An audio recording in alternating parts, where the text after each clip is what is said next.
Olá, meus amigos, bem-vindos ao nosso canal. No vídeo de hoje nós vamos falar sobre Sócrates. Sócrates é um personagem muito importante na história da filosofia. Tão importante que a história da filosofia ficou dividida entre antes e depois de Sócrates. O Sócrates tem como característica principal, a preocupação antropológica. Ele faz parte desse período antropológico aí da filosofia. A filosofia dá uma guinada, dá uma virada de página aí. A preocupação sai agora do cosmos e se volta para o homem. Ele foi um grande adversário dos sofistas, é o patrono da filosofia.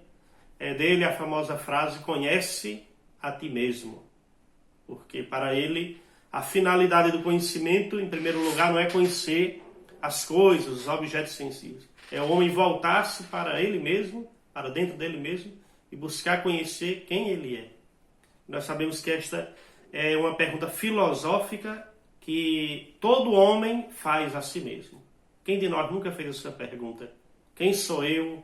De onde vim? Para onde vou? Sócrates, então, de maneira genial, volta a problemática da filosofia agora para o homem, para responder. O importante que a filosofia agora tente responder esta grande pergunta, antropológica sobretudo. Ele foi um grande adversário dos sofistas. Os sofistas afirmavam que tudo é relativo, que a verdade absoluta, que valores universais não existem. Sócrates, na contramão, em oposição aos sofistas, afirmava que existem valores universalmente válidos, que existe a verdade, que está acima das opiniões subjetivas. O objetivo de Sócrates, toda a vida dele dedicou a buscar a verdade e a viver na verdade. Por isso ele afirmava que os sofistas não eram filósofos.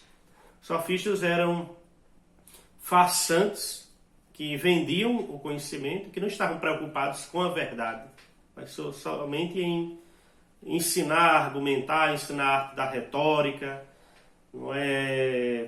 fundamentar o relativismo, as opiniões. Sócrates foi um forte opositor dos sofistas, neste sentido. Sócrates era filho de escultor, era de uma família humilde, aprendeu o ofício do pai, ele era técnico.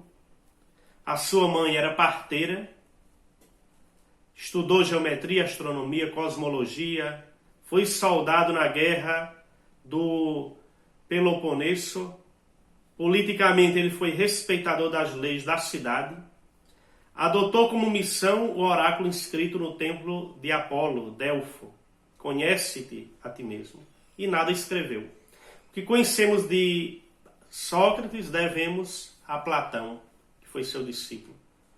Então, lendo as obras de Platão, nós vamos ter então aí um conhecimento, vamos nos acercar às ideias filosóficas do grande mestre Sócrates, que não deixou nada escrito.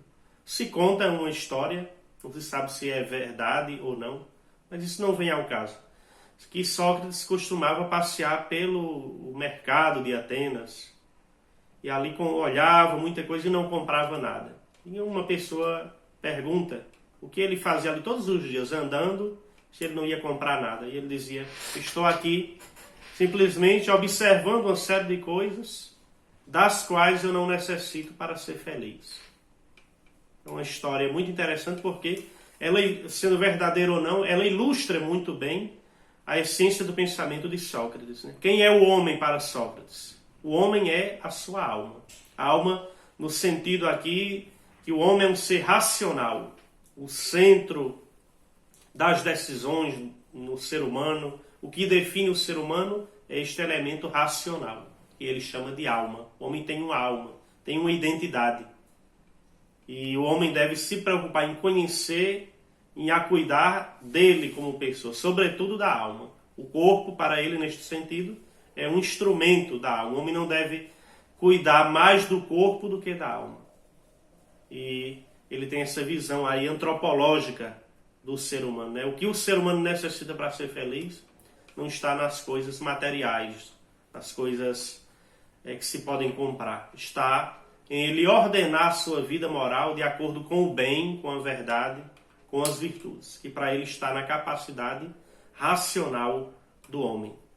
Sócrates, ele é o autor do que nós chamamos do método, o método socrático, que é muito conhecido. Em que consistia esse método para Sócrates?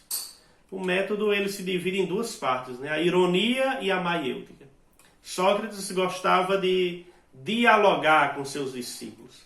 Por isso que nós chamamos de dialética socrática. A palavra dialética vem do grego, vem de diálogo. Essa palavra é retomada depois na modernidade com Hegel e outros filósofos, né? A dialética. Mas para Sócrates tem uma função aí pedagógica.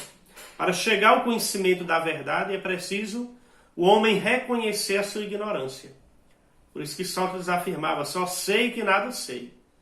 Não é que ele estava dizendo que ele não sabia de nada, mas que a condição, a qualidade fundamental para um filósofo é reconhecer a sua própria ignorância, reconhecer que não sabe. E mesmo aquilo que se sabe, se pode aprofundar cada vez mais. Mas o objetivo de Sócrates era exatamente, para chegar à verdade, é preciso colocar por terra falsas opiniões, falsas ideias que as pessoas tinham sobre os mais variados temas. E Sócrates, então, fazia perguntas de tal modo que o seu interlocutor caía em contradição. Quando iniciava um diálogo, por exemplo, sobre a beleza, sobre o bem, sobre a justiça.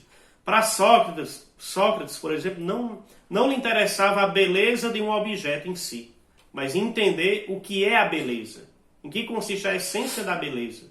Que ele quer chegar a verdades universais, absolutamente válidas e reconhecidas por todos. Então ele se pergunta pela essência. Sócrates é um filósofo muito preocupado com a profundidade, com a essência das coisas, não só com os objetos particulares. Então ele parte disso aí e de tanto ele fazer perguntas ao seu interlocutor, o interlocutor chegava a cair em contradições e reconhecia que realmente não sabia nada sobre aquele assunto.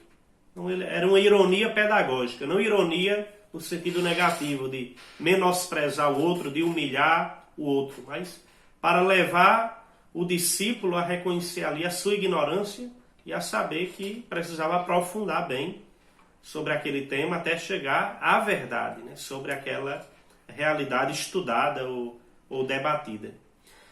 Mas é uma primeira fase. Depois da ironia, a pessoa chega ao reconhecimento de que não conhece em profundidade aquela realidade e vem a maiêutica. Sócrates se aproveitava dessa situação para refletir junto com o seu discípulo para fazer nascer novas ideias. Maiêutica quer dizer a arte de parir. Era próprio das parteiras, né? Qual é a função de uma parteira? A mãe de Sócrates era parteira, por exemplo. A parteira ajuda a mulher a dar à luz, né? Ela não pode parir no lugar da mulher, mas ela ajuda a mulher a dar à luz, a parir o filho. Então, qual é a função do filósofo para Sócrates? Fazer o discípulo parir novas ideias, parir as novas ideias, a realidade. Essa é a função do filósofo. O filósofo não é o dono da verdade, o homem não é o dono da verdade absoluta, mas a função do mestre, do professor, qual é? Fazer a pessoa parir novas ideias, mas sem tomar o lugar do discípulo ali, do aluno. Ele mesmo deve encontrar, a partir da sua reflexão racional, a verdade das coisas, os conceitos verdadeiros, universalmente válidos. É o que nós chamamos, então, de método socrático, de dialética socrática.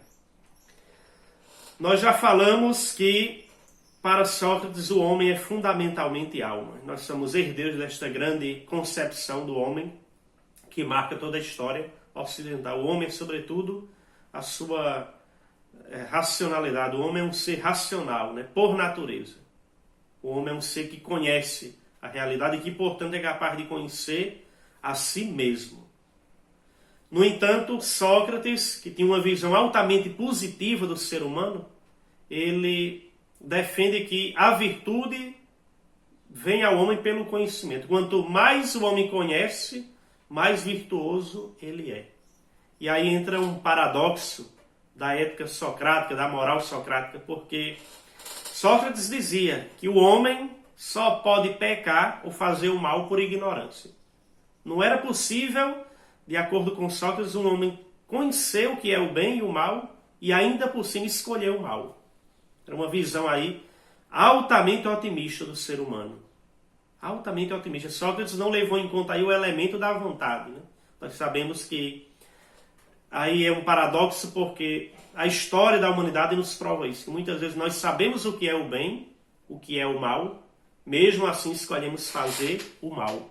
E aí isso é um grande paradoxo, a grande contradição da humanidade.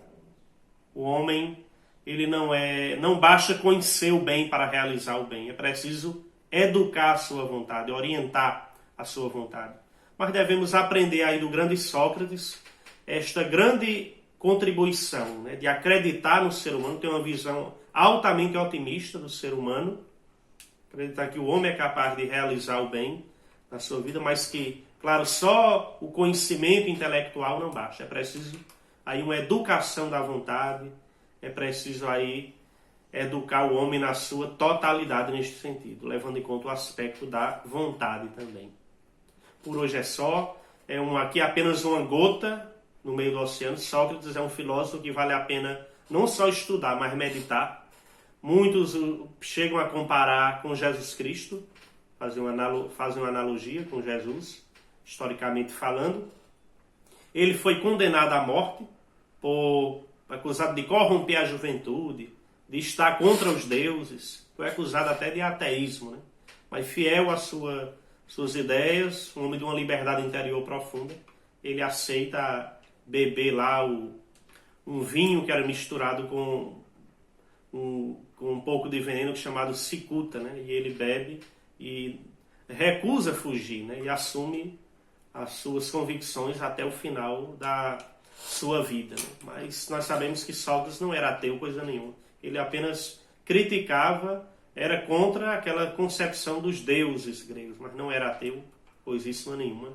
Mas um homem fiel à sua consciência, que ajudou muito a despertar o espírito crítico da juventude ateniense e que oferece luzes para nós nos dias de hoje, né, de alimentarmos, né, o nosso otimismo no ser humano, na sua capacidade, né, racional e crítica.